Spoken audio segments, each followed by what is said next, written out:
রাজনৈতিক চাপে ডক্টর মোহাম্মদ ইউনূস যথেষ্ট কোণঠাসা এবং অসহায় হয়ে পড়েছেন তার একটা প্রমাণ যে গত রাতে তিনি একটা বিবৃতি দিয়েছেন। তার নামে একটা বিবৃতি গেছে গণমাধ্যমে, যেই শিরোনামটা সামনে এসছে সেটা হচ্ছে ফ্যাসিবাদ গোষ্ঠীকে পরাস্ত করতে জাতীয় ঐক্য ধরে রাখতে হবে।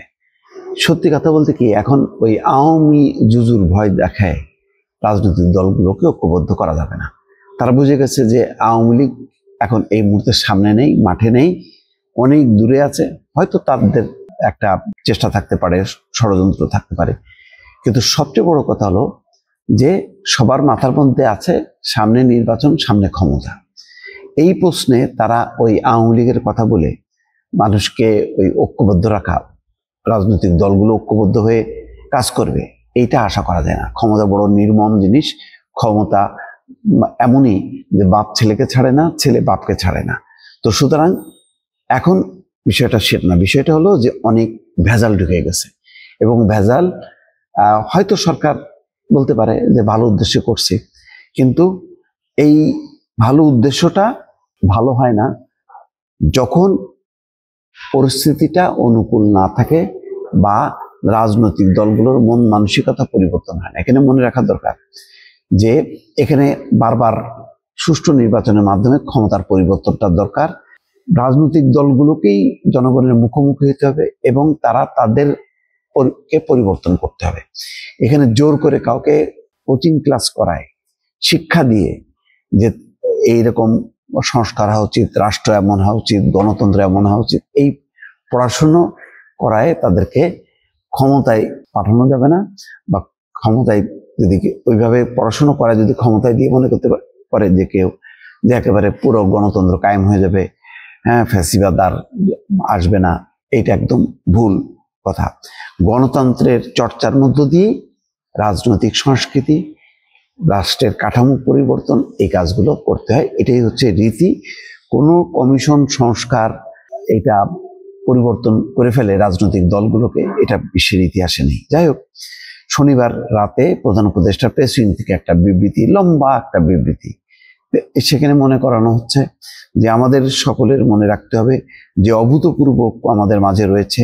রাষ্ট্র সংস্কারে এই জাতীয় ঐক্য আমাদের ধরে রাখতে হবে, কারণ ফ্যাসিবাদী গোষ্ঠী এই জাতিকে বিভক্ত করতে সর্বশক্তি নিয়োগ করেছে।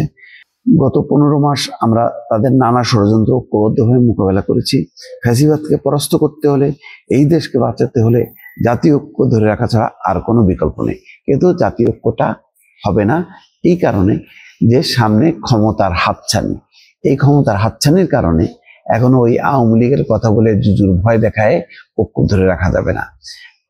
এখন সরকার যেটা করতে পারে, অনেক ভুল করে ফেলছে ইতিমধ্যে সরকারের এখন দ্রুত গতিতে নির্বাচনটা ফেব্রুয়ারি, কারণ আমি বলবো যে পারলে ডিসেম্বর বা জানুয়ারি মাসের মধ্যেই করে বিদায় হওয়া এবং রাজনৈতিক দলগুলোকে আস্থায় নেওয়া, যে রাজনৈতিক দলগুলো তারাই ঘাত প্রতিঘাতের মধ্য দিয়ে তারা পরিবর্তিত হবে এবং তারা সংস্কার কাজ করবে, গণতন্ত্র, রাষ্ট্রীয় গণতন্ত্র প্রতিষ্ঠা করবে। এখানে একটা বড় শিক্ষা কিন্তু হয়ে গেছে শেখ হাসিনার পতনের মধ্য দিয়ে, যে কেউ ফ্যাসিবাদী শাসন কায়েম করে টিকে থাকতে পারে না। এটা হলো বড় প্রমাণ। মানুষের ভোটের অধিকার বিনষ্ট করে কেউ টিকে থাকতে পারে না, এটাও একটা বড় প্রমাণ হয়ে গেছে। সুতরাং এর চেয়ে আর বড় কিছু হইতে পারে না।